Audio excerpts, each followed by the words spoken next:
안녕하세요. JD 부자연구소의 소장 조담입니다. 오늘은 빅테크 어닝 서프라이즈 할까라는 주제로 말씀드리도록 하겠습니다. 2021년 4월 8일 목요일 시황입니다.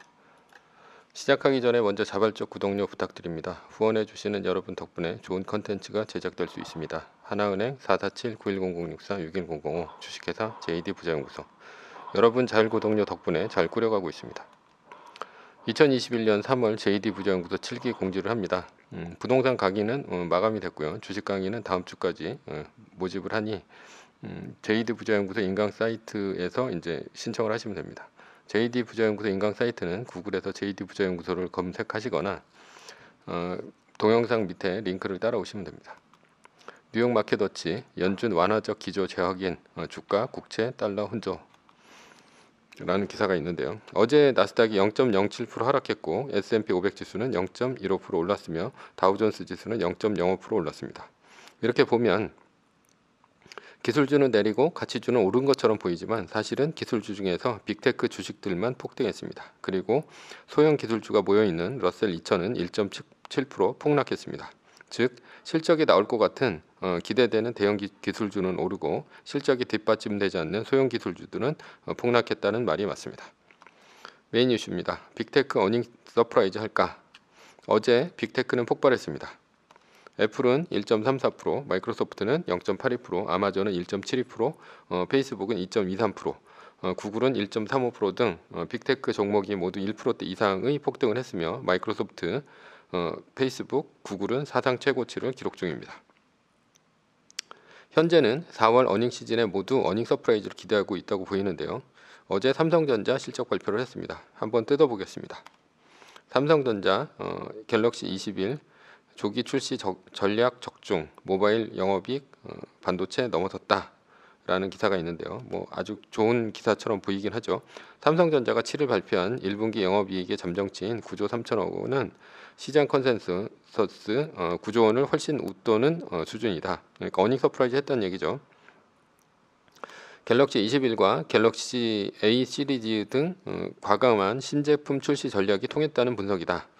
삼성이 메모리보다는 스마트폰으로 어닝 서프라이즈 했다는 내용입니다. 왜 이제 반도체 쇼티지 공급 부족이 일어났는데 스마트폰으로 돈을 벌었냐? 왜냐하면 쇼티지가 난 반도체는 못 팔았다는 얘기고요. 사람들이 소비는 스마트폰에 집중해서 사니까 많이 팔았다는 얘기입니다. 반도체 쇼티지의 영향은 2분기에 그 여파가 미칠 것으로 보입니다. 즉 스마트폰도 반도체가 없어서 못 팔 수 있다는 얘기가 되죠. 그러나 1분기는 스마트폰을 엄청 팔았다는 얘기죠. 아직 반도체 쇼티지가 1분기에는 미치지 않았다는 얘기가 됩니다. 실내 활동이 늘면서 프리미엄 TV와 냉장고 등 가전 판매량도 증가했다. 코로나19에 따른 소비자의 생활 패턴 변화에 적절히 대응한 결과다. 가전도 많이 팔렸다는 얘기죠. 즉 코로나19로 아직 여행을 못 가고 집에서 생활하는 것이 1월서부터 3월까지 1분기의 현실이다 라고 보시면 됩니다. 그래서 보복 소비는 주로 집에서 소비하는 가전에 몰렸다는 얘기가 되죠. 그 보복 소비에 대한 내용이 있는데요. 그래도 마음속엔 보복 소비 여전 서울시민 24%, 식품 IT 기기에 질렸다가 아니라 질렀다죠. 이들 보복 소비를 가장 많이 한 제품은 건강식품과 식음료 등 음식이 44%, 초성꼬락에 꼽혔다. 전자기기는 20.3%, 명품, 패션 자판은 13.1%로 뒤를 이었다. 일단 이제 먹는 것들은 코로나 때문에 나가서 먹을 수가 없으니까 음식을 이제 질렀다는 얘기가 되는데 음식을 빼고 그 다음에는 이제 전자기기가 되는 거죠. 그리고선 이제 명품, 패션 자파가 됩니다. 그러니까 남자들은 주로 이제 전자기기 질른 거고 여자들은 주로 이제 명품 이런 쪽에 이제 보복 소비를 했다는 얘기죠. 따라서 1분기 삼성전자 1분기 실적과 정확히 일치를 합니다. 가전은 LG 또 증명, LG전자 매출 영업이익 신기록 썼다. 세계적으로 보면 가전은 LG하고 삼성이 꽉 잡고 있죠. 가전 TV 판매 호조에 힘입어 지난해 연간 최대 실적을 기록한 데 이어 올 1분기에 분기 최대 실적을 갈아치웠다. 그러니까 올 1분기에는 어닝 서프라이즈를 안 할래 안 할 수가 없다는 얘기입니다. LG도 가전 TV 판매가 사상 최대의 실적을 발표했다. 따라서 가전의 실적이 최대 보복 소비의 대상이 되었다는 것이다. 물론 LG는 스마트폰이 죽을 쓰고 있으니까 가전 TV가 선방했다고 볼 수 있죠. 그렇게 되는 이유는 앞으로 이제 보복 소비를 하는 게 어느 정도 이제 다시 경제가 재개될 것이고, 그리고 현재는 이제 모아둔 돈을 이제 코로나로 인해서 이제 그 재개가 되면 어차피 뭐 돈을 벌어서 쓰면 되니까 이때 이제 보복 소비를 했다는 얘기가 됩니다. 그러니까 지금이 분기 최대 실적이 나오는 게 당연하다라는 겁니다. 그렇다면 삼성전자의 IM 사업부, 그러니까 모바일 사업부 매출을 한번 살펴보겠습니다. 1등 공시는 스마트폰이다. 부문별 실적은 발표되지 않았다. 하지만 업계는 1분기 모바일 영업 부분이 4조 6천억에 달할 것으로 보고 있다. 작년 동기 2조 6,500억, 전분기 2조 4,200억보다 50% 이상 증가한 수치다. 1분기에 벌어들인 영업이익의 절반 이상을 스마트폰이 책임진 것으로 추정된다. 그러니까 뭐 거의 그러니까 코로나 영향이 아니더라도 그 전분기보다도 좀 더 올 1분기에 굉장히 많이 터졌다는 얘기가 됩니다. 그 중에서도 이제 모바일 사업부, 그러니까 이런 스마트폰을 팔아먹는 게 실적을 견인했는데 거의 50%를 팔았다라는 거죠. 프리미엄 스마트폰 갤럭시 S21의 조기 출시, 가격 인하 전략이 주요했던 것으로 분석된다. 삼성전자는 갤럭시 S21을 예년보다 한 달 빠른 올 1월 말 내놓았다. 미국의 제재로 타격을 받은 화웨이의 빈자리를 공략하고 애플 아이폰 12를 견제하기 위해서다. 애플 아이폰 12가 그 4분기에 지난 12월 달에 출시를 했는데 그때 이제 세계 1위를 했죠. 엄청나게 많이 팔아서. 그래서 이제 삼성전자가 좀 빠르게 2월 달에 출시를 한 것이죠. 화웨이의 스마트폰을 못 만드니까 이번에 이제 삼성전자가 스마트폰 밀어내기를 한 것으로 보입니다. 그 화웨이 같은 경우는 프리미엄 폰과 중저가폰을 같이 만드는 삼성전자와 캐릭터가 겹치는 이제 것이라 볼 수가 있죠. 그래서 삼성전자가 화웨이의 스마트폰을 이제 시장 점유율을 이제 뺏어 오려고 이렇게 한 것으로 보여요. 왜냐하면 그렇게 하게 되면 다음번에 바꿀 때도 삼성전자로 바꿀 것이니까 그렇게 한 것으로 보입니다. 삼성전자는 이제 스마트폰 위치가 프리미엄 폰일까 아니면 저가 폰일까 이렇게 볼 수 있는데 현재는 프리미엄 폰은 아닌 것으로 보입니다. 프리미엄 폰의 화웨이 빈자리를 애플이 가져갔습니다. 왜냐하면 갤럭시 21보다는 갤럭시 A 시리즈를 삼성이 이번에 밀었기 때문이죠. 갤럭시 21은 이제 프리미엄 폰이죠. 비싸니까. 갤럭시 A는 이제 중저가 폰입니다. 그런데 로드쇼에서 처음으로 갤럭시 A, 그러니까 중저가 폰이 나왔다는 얘기입니다. 출고가도 코로나19의 소비 여력이 약해진 점을 감안해 전작보다 낮은 99만 원에 정했다. 갤럭시 S20의 출고가는 124만 원이다. 그러니까 뭐 대폭 깎은 거죠. 거의 24만 원, 25만 원 정도를 깎은 겁니다. 프리미엄 폰의 갤럭시 21은 가격을 할인해서 밀어내기를 했다는 얘기예요. 그래서 이제 화웨이의 시장 점유율을 이제 갖고 오려고 했다는 얘기죠. 중저가 폰 갤럭시 A 시리즈를 출시한 것도 소비자들의 지갑을 열겠다. 갤럭시 A 시리즈의 가격은 기종에 따라 40에서 60만 원이다. 프리미엄 폰의 절반 이하의 수준이다. 그러니까 이제 대수를 늘리는 거는 좋은 건데 시장 점유율을 늘리는 건 좋은 건데 대신에 얘네들을 팔면 돈이 안 남는다는 얘기입니다. 40만 원에서 60만 원 정도밖에 안 되니까 박리 담회 전략을 펼쳤다는 얘기인데 그런데 삼성전자는 코로나19로 스마트폰이 많이 팔리는 가운데 화웨이 빈자리를 채우려고 갤럭시 S21의 가격 할인까지 해서 밀어붙였지만 결국은 세계 1등 자리를 겨우 지켰다라는 겁니다. 이 덕분에 삼성전자는 올 2월 세계 시장에서 스마트폰 2,400만 대를 팔아서 애플 2,300만 대를 제치고 여기서 앞에서 이제 겨우가 빠졌죠. 겨우 제치고 판매량 1위를 차지했다. 왜냐하면 이거를 그 가격 할인을 엄청나게 한 거죠. 그래서 99만 원에 판 겁니다. 그래서 세계 시장 점유율 애플은 22.2%, 보다 높은 23.1%였다. 갤럭시 S21은 국내 시장에서도 출시 57일 만에 판매량이 100만 대를 돌파하는 기염을 토했다. 갤럭시 S20보다 약 한 달 빠른 기록이다. 뭐 당연히 25만 원을 깎아줬으니까 한 달 빨리 이렇게 판 것이 되겠죠. 삼성의 스마트폰 시장 점유율이 지속적으로 떨어지고 있습니다. 애플 같은 경우는 스마트폰 시장 점유율이 15%에서 22.2%로 뛰어올랐죠. 삼성은 23.1%로 겨우 1등을 지켰습니다. 애플은 지난 4분기에 1등을 했고요. 이번에 삼성의 밀어내기와 가격 할인이 없었다면 1등을 또 할 수 있었던 상황이었다라는 거예요. 그렇다면 어디서 판가름이 났냐? 바로 이제 중국 시장에서 판가름이 났습니다. 삼성의 중국 시장 점유율은 의미 없는 수준이죠. 1%대라고 보시면 됩니다. 삼성 스마트폰 세계 1위 탈환했지만 깊어지는 중국 고민. 반면 삼성전자 3분기 중국 스마트폰 시장 점유율, 그러니까 2020년 3분기입니다. 는 1.2%에 불과했다. 지난해 말 1.5%보다 더 줄었다. 그러니까 중국 같은 큰 시장에서 지금 삼성 같은 경우가 뭐 스마트폰 점유율이 거의 미미하다는 얘기입니다. 삼성전자는 지속적으로 이제 시장 점유율이 떨어지고 있고요.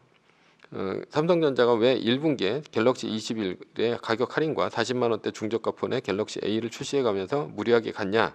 이것은 이제 스마트폰의 시장 점유율 1등을 빼앗길 수 있다는 공포 때문이죠. 누구한테? 바로 이제 애플한테 빼앗길 수 있다는 얘기가 됩니다. 뭐 애플 삼성전자의 스마트폰은 너클헤드커 상태죠. 그러니까 가운데 낀 이제 호두와 같은 상태입니다. 그래서 프리미엄 폰은 애플한테 밀리고 중저가 폰은 중국의 오포, 비보, 샤오미한테 밀리고 있는 중입니다. 반면 애플은 2020년 스마트폰 시장 점유율 15%에서 20% 아니 25%도 가능하리라 보입니다. 왜냐하면 22.5%를 했으니까 한 2.5% 정도만 더 늘리면 25%도 이제 가능하다는 얘기죠. 왜냐하면 중국 시장에서 화웨이가 퇴출되었기 때문에 애플 빼고는 프리미엄 폰 자체가 아예 없습니다. 오포, 비보, 샤오미는 중저가 폰이죠. 그리고 유일한 프리미엄 폰 그 라인업을 갖고 있는 갤럭시는 삼성전자가 갖고 있는데 삼성전자는 중국 시장에서 1%대로 성적이 저조합니다. 게다가 LG가 스마트폰 시장에서 퇴출되었죠. 그리고 애플은 2021년 1분기에도 시장 점유율이 22.2%로 작년 15%보다 무려 7%나 뛰었습니다. 따라서 애플은 이번 중국 시장의 점유율만 늘어난다면 아마도 25%까지도 가능하리라 이렇게 생각됩니다. 애플은 시장 점유율 15% 갖고도 전체 스마트폰 영업의 이익의 80%를 번 회사입니다.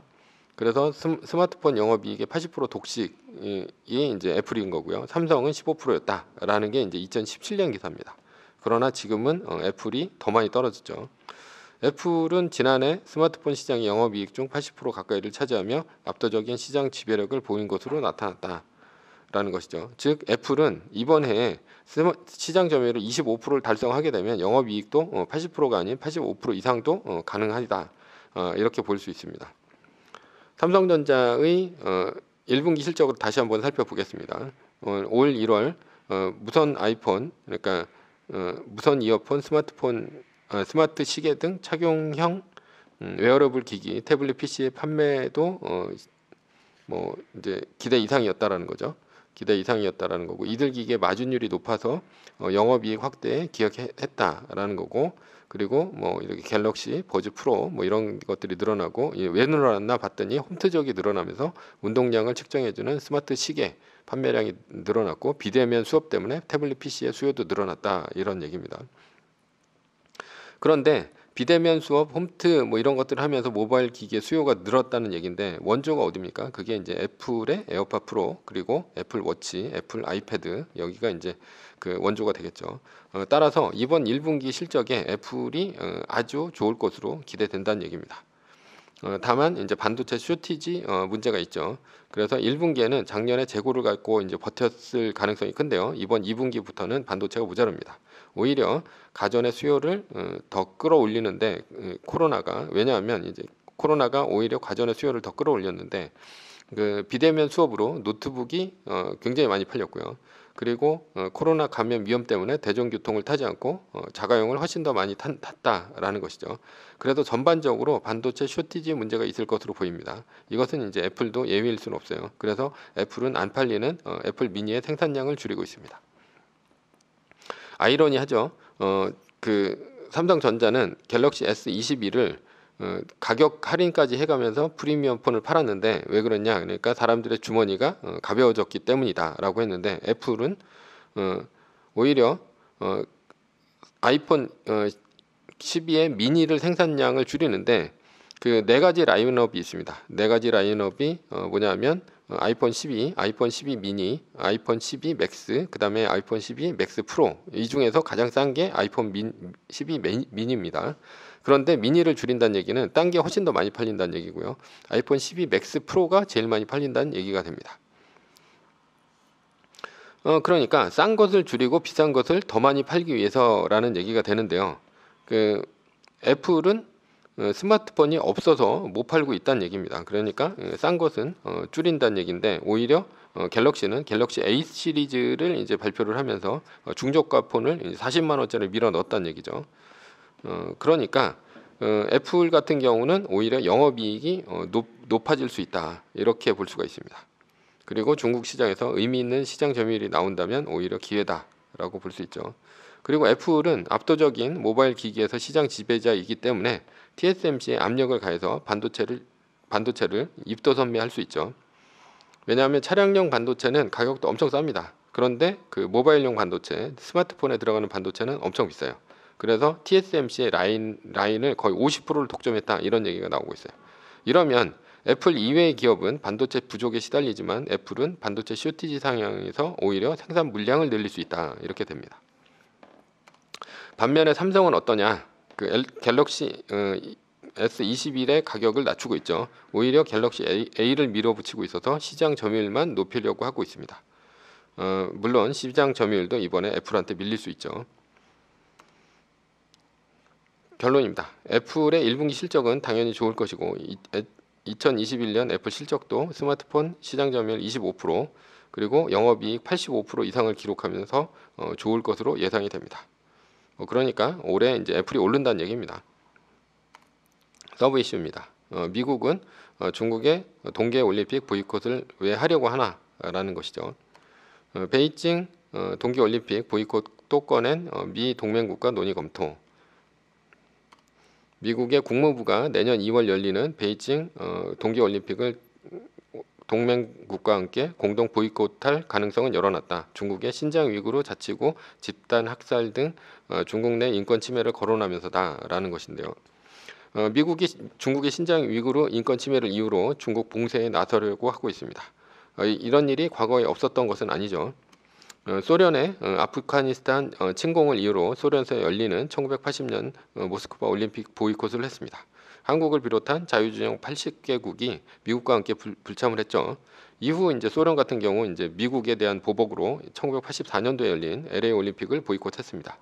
북한을 비롯해서 17개국, 그때 당시에 이제 사회주의 연방 그쪽에 이제 그 17개국이 보이콧을 했습니다.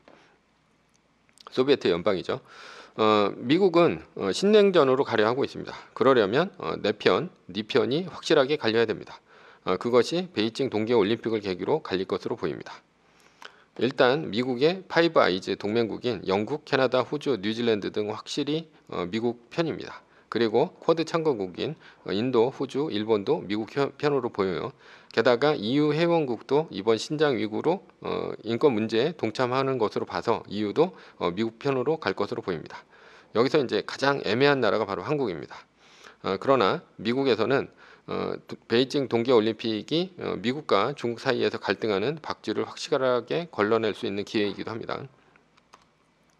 사실 냉전 시절에는 사회주의, 자유민주주의로 편이 나뉘어서 갈렸기 때문에 고민할 필요가 없었습니다. 그러나 지금은 세계 무역이 미국의 자본주의 경제로 모두 얽혀 있기 때문에 어디가 내 편인지 네 편인지 확실하지가 않습니다. 중국 같은 경우도 지금 미국의 자본주의 경제에 들어와 있죠. 편입돼 있습니다. WTO로 2001년도에 들어왔기 때문에 중국도 현재는 미국의 자본주의 경제 블록하에 들어와 있습니다. 그래서 미국이 내 편을 가르기 위해서 중국의 인권을 이유로 동계올림픽 보이콧을 시도하려고 보입니다. 그래서 만약에 진짜로 미국이 동계올림픽 보이콧을 한다면 중국의 올림픽에 가는 나라를 이제 남의 편으로 인식할 가능성이 크다는 거죠. 그렇다면 미국이 네 편을 가르면 앞으로 어떻게 될까라는 것입니다. 이러면 내 편은 밀어주고요, 네 편은 나락으로 떨어뜨릴 것입니다. 냉전에 일본, 독일과 한국, 대만, 홍콩, 싱가포르가 어떻게 이제 선진국 반열에 올랐는가? 바로 이제 미국의 돈질 때문이죠. 미국은 1960년대까지 소비 대국, 제조 대국이었지만 1970년대를 거치면서 제조 대국을 일본이나 독일에 물려줍니다. 그리고 일본, 독일의 제품을 사주면서 소비를 해주죠. 이로써 일본이나 독일은 엄청난 GDP 성장을 이뤄냅니다. 1970년대 오일 쇼크로 전 세계가 불황일 때도 미국은 강력한 달러로 이들의 자동차를 사줘서 선진국을 만들어줬습니다. 1980년대 들어서면서 스태그플레이션, 그러니까 물가가 올라가면서 불황이 심해지는 상태가 벌어지자 미국 연준은 금리를 20%까지 올렸죠.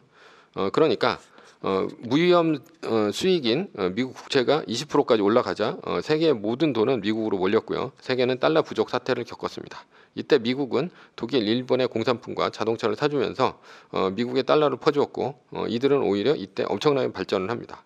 그래서 일본 같은 경우도 보면 1990년도에 이제 버블이 꺼질 때까지 일본의 니케이 지수가 4배가 올라갑니다. 4배가 이때 당시에. 그러니까 어마어마하게 발전을 할 수 있었던 것이죠.